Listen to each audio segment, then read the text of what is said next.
Magandang umaga po sa bawat isa sa inyo. Welcome back to our 365 Bible verses everyone should know. So pong batian si Ian Gabriel T. Salamat sa super thanks nung nakaraan, no? Palain ka ng ating Panginoon at i-bless kayo ni Lord, kayong mag-asawa. I hope nakakatulong itong devotion natin sa inyo. Lalo na itong devotion na to. Now, tuloy po natin yung ating talakayan patungkol po sa growing deep, being rooted in God's Word. Ang aking pong panalangin ay tayo po lahat ay hindi lamang lumago sa panlabas, sa outward, sa bunga, sa mga dahon at sanga. Tayo rin ay lumago palalim sa ating mga ugat patungo dun sa salita ng Diyos, kung saan tayo sumisip-sip ng karunungan mula sa Diyos. Sinisip-sip natin yung sustansya ng salita ng Diyos at iyon ay nagsisilbing sustansya nagpapalago sa ating buhay spiritual. Kaya nga po yung ating pananampalataya, no, para siyang buto na itinatanim sa salita ng Diyos. At pag ito'y nababad sa salita ng Diyos, isang mataban lupa, tayo ay lumalago sa ating pananampalataya.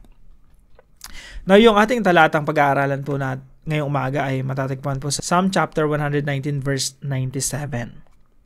Ito po ang sinasabi: "Oh, how I love your law.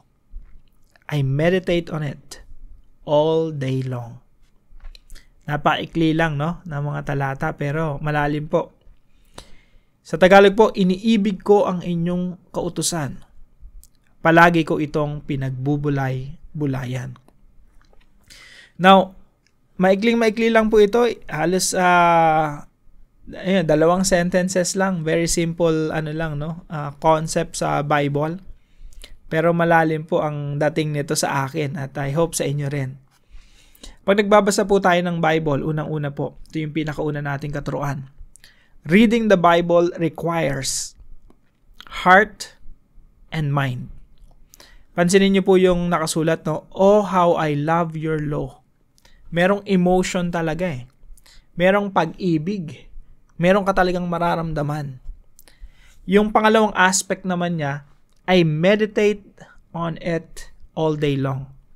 Patungkol naman po sa ating isipan. Meditation, isip ang gumagana. So pag nagbabasa po tayo ng Bible, gumagana po ang puso at isipan. Dalawa po yon. Hindi pwedeng puso lang. Kasi pag puso lang, baka hindi mo naman naiintindihan yung binabasa mo, puro ka lang feeling, no? Maliligaw ka lang dyan. Pag puro feeling mo lang, ito ang feeling ko, ganito yung meaning nito, hindi ganon.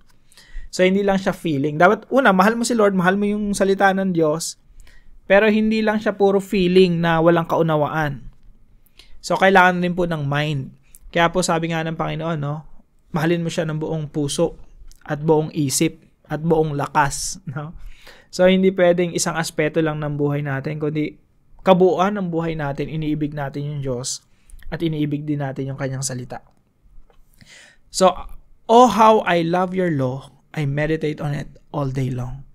So, reading the Bible requires heart and mind.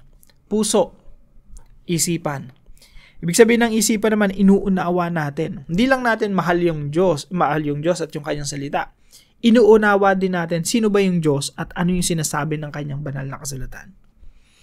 Kasi po, hindi pwede na meron kang feeling na pag-ibig pero hindi mo naiintindihan sino yung iniibig mo.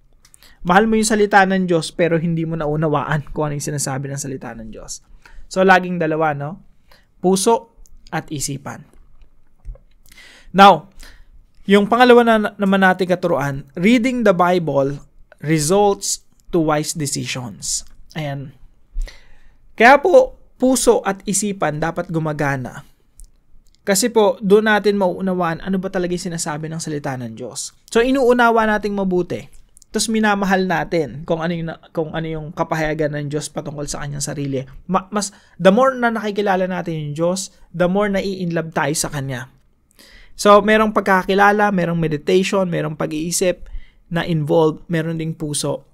At kapag nag-combine yung puso at isipan, yan po ay nauuwi sa mga tamang desisyon sa buhay. So, pag nagbabasa po tayo ng Bible, no, nagiging wise po tayo. Now, pag tinignan niyo po yung karugtong na talata nito sa verse 98, ito po ang sinasabi. Your commands are always with me. So, yung salita mo, yung mga utos mo, Panginoon, laging nasa sa akin, laging nasa puso ko, laging nasa isipan ko. Kaya, mas marunong ako kaysa aking mga kaaway. And make me wiser than my enemies. Alam niyo po yung mga kaaway natin, yung talagang kaaway natin, no? Ang gusto niyan, wasakin tayo o sirain, or pagkaaway mo talaga, gusto mong mapasama yung kalagayan sa buhay, no? Pero kapag tayo po ay pinananahanan ng salita ng Diyos, binimeditate natin, minamahal natin yung Diyos sa kanyang salita, nauwi po ito sa ating mga tamang desisyon. So, hindi po tayo kayang wasakin ng ating kaaway, pabagsakin ng ating kaaway, o yung mga gusto tayong, bumagsak sa buhay. Hindi tayo mapapabagsak kung yung salita ng Diyos nananahan sa atin. Bakit? Mas wise tayo kaysa sa kanila. Mas wise tayo kaysa sa dyablo. Mas wise tayo kaysa sa mga, or kung di man dyablo, demonyo, mga tao na talagang gusto tayong pabagsakin, no? We are wiser than them. Bakit? Kasi ang gumagana sa atin, hindi sarili nating isip, hindi sarili nating mga pananaw, kundi pananaw ng Diyos na nakasaad sa kanyang banal na kasulatan. Reading the Bible results to wise decisions. Kaya nga, minsan kapag may gumagawa sa atin ng mali, hindi na tayo gumaganti. Hindi na natin pinapatulan. Kasi nagiging mas wise tayo kaysa sa kanila. Minsan, pag minura ka, hindi mo na minumura pabalik. Nakokontrol mo na yung sarili mo. Kristiyano ka na Nakakilala ka na sa Diyos May kaunawaan ka na patungkol sa Diyos. Kaya, mas wise ka na dun sa taong umaaway sa'yo. Umaalipusta sa'yo. Yung siniraan ka ng siniraan pero hindi ka gumagante. Controlled mo na yung sarili mo Control mo na yung sarili mo kasi mas wise ka na dun sa tao na yon. The Bible results to wise decisions. Hindi lang sa mga kaaway yan, In general. Kapag nagbabasa ka ng salita ng Diyos, tumatalino ka talaga. Nagiging wise ka sa buhay. So, una, reading the Bible requires heart and mind. Pangalawa, reading the Bible results to wise decisions. Pangatlo, reading the Bible translates to life. Pag nagbabasa po tayo ng Biblia, tayo po yung, kung ano may nabasa natin dito, na isa sa buhay. Ideally, dapat ganun talaga, na itra-translate mula sa salita ng Diyos patungo sa ating buhay. Kaya po tayo ay mga living translation of the Bible. Ulitin ko po. Tayo po mga mananampalataya, tagasunod ng Panginoong Jesucristo, tayo ay mga living translation of the Bible. Now, yung Bible po, maraming mga translation yan. May ESV, NASB, merong, ang favorite ko, ESV, Merong NIV, may CEV, may mga literal translations. Sa Tagalog rin, maraming mga translations. Pero yung mga tao po sa paligid natin, marami sa kanila hindi nagbabasa ng Bible. Ang nakikita nila, ikaw.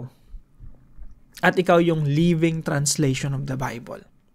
Kaya dapat na ipapamuhay natin kung ano yung sinasabi ng banal na kasulatan kasi tayo yung binabasa ng tao. Mostly, marami ng mga tao sa paligid natin hindi naman nagbabasa ng Bible Pero ikaw nababasa kanila. And tandaan mo kapatid, you are the living translation of the Bible. Now, ano po yung application natin dito sa mga talatang ito? Ito po, patungkol po ito sa dating, Be fully present in your daily encounter with God.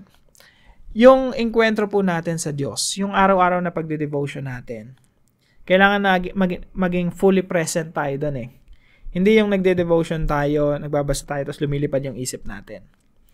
O kaya, binabasa nga natin, inuunawa nga natin, wala naman yung puso natin doon.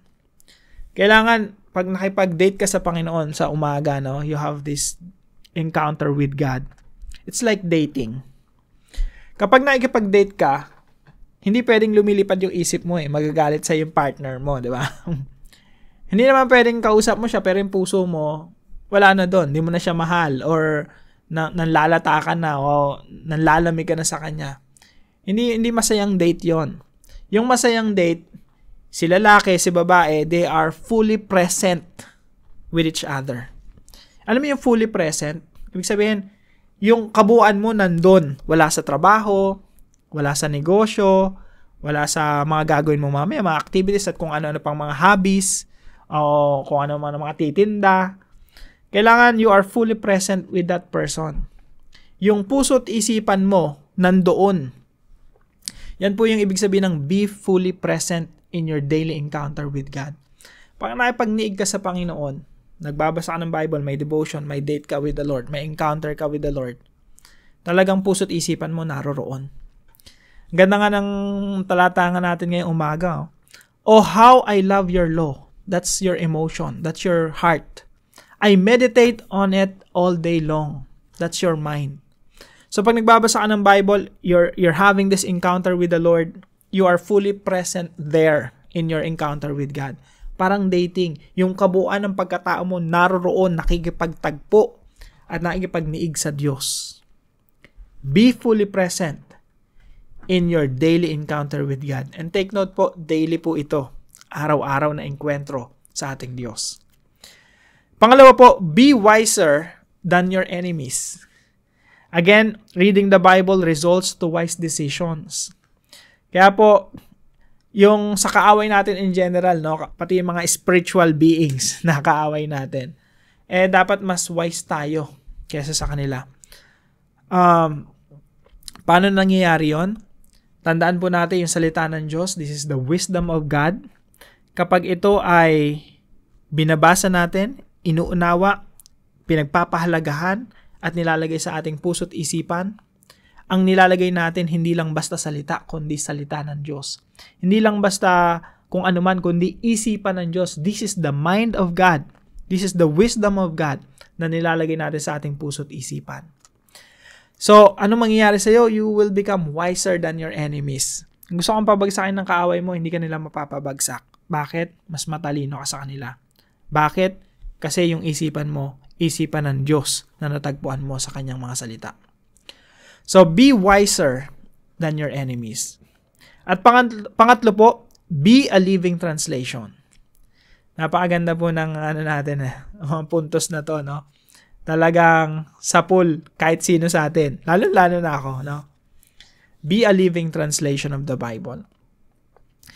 Tayo po ay mga walking Bibles, no? Pag naglalakad ka, kung ano yung binabasa mo, dapat yun yung paraan ng iyong pamumuhay. Kung ano yung natutunan mo sa Biblia, dapat natatranslate yan sa iyong buhay. Kasi ikaw yung living translation of the Bible. Kapag humarap ka sa asawa mo, dapat ang nararamdaman ng asawa mo sa iyo, ikaw yung nababasa mo sa Bible, no? Kung ano yung nababasa mo, isinasa buhay mo, ina-apply mo sa asawa mo, kapatid mo, mga kakilala mo, boss mo, empleyado mo, kaklase mo, no? Kasi ikaw ay living translation of the Bible. Now, yung Bible po, this is the written word of God. Written word of God. Si Jesus Christ po, He is the living word of God. Tayo naman po yung living translation. Kung sino si Kristo, na-translate sa buhay natin. Kung anong nakasaad sa Biblia, na-translate sa buhay natin. Tayo yung mga taong binago at patuloy na binabago ng Diyos na binabasa ng mga tao. Again, hindi po lahat ng mga tao nagbabasa ng Biblia. Dahil for whatever reasons, maybe hindi sila kumikilala sa Diyos o wala silang pagpapalagi sa salita ng Diyos. Pero ikaw, yung binabasa nila. Anong nakikita nila sa iyo? Ano yung nababasa nila sa iyo? Nakikita ba nila si Kristo? Nakikita ba nila yung salita ng Diyos sa iyong buhay? That's the question you have to answer. Now, para po sa ating discussion, since encounter with God involves heart and mind, ito po yung tanong. Are you growing in your relationship with God? Ang ganda ng topic natin, ang ganda ng tema natin, no? Growing deep, being rooted in God's Word. Yung paglalim. Kaya yung tanong natin, are you growing in your relationship with God? Lumalago ka ba sa iyong relasyon sa Diyos? Magkaroon po tayo ng oras o panahon para evaluate yung ating mga sarili. at isama po natin ito sa ating mga discussion. Para naman po sa ating panalangin, Father, forgive me whenever my daily devotion becomes a meaningless routine. Patawarin niyo po ako, Panginoon, kung routine na lang sa akin yung devotion. Forgive me whenever I read the Bible heartlessly and mindlessly. Minsan wala ng puso, wala ng isip. Help me become fully present in my daily encounter with you. Let your word change my life. Let me be a living translation of your word. In Jesus' name. Sama po natin ito sa ating mga panalangin at salamat po kay Ma'am Juby na laging sumusuporta dito sa ating channel. Pagpalain ka ng ating Panginoon. At kung meron po kayo natutunan dito sa devotion natin na ito, paalam niyo po sa comment section right below this video. And please share this devotion to your family and friends. God bless you po. See you po tomorrow 5 a.m. dito sa ating daily devotion.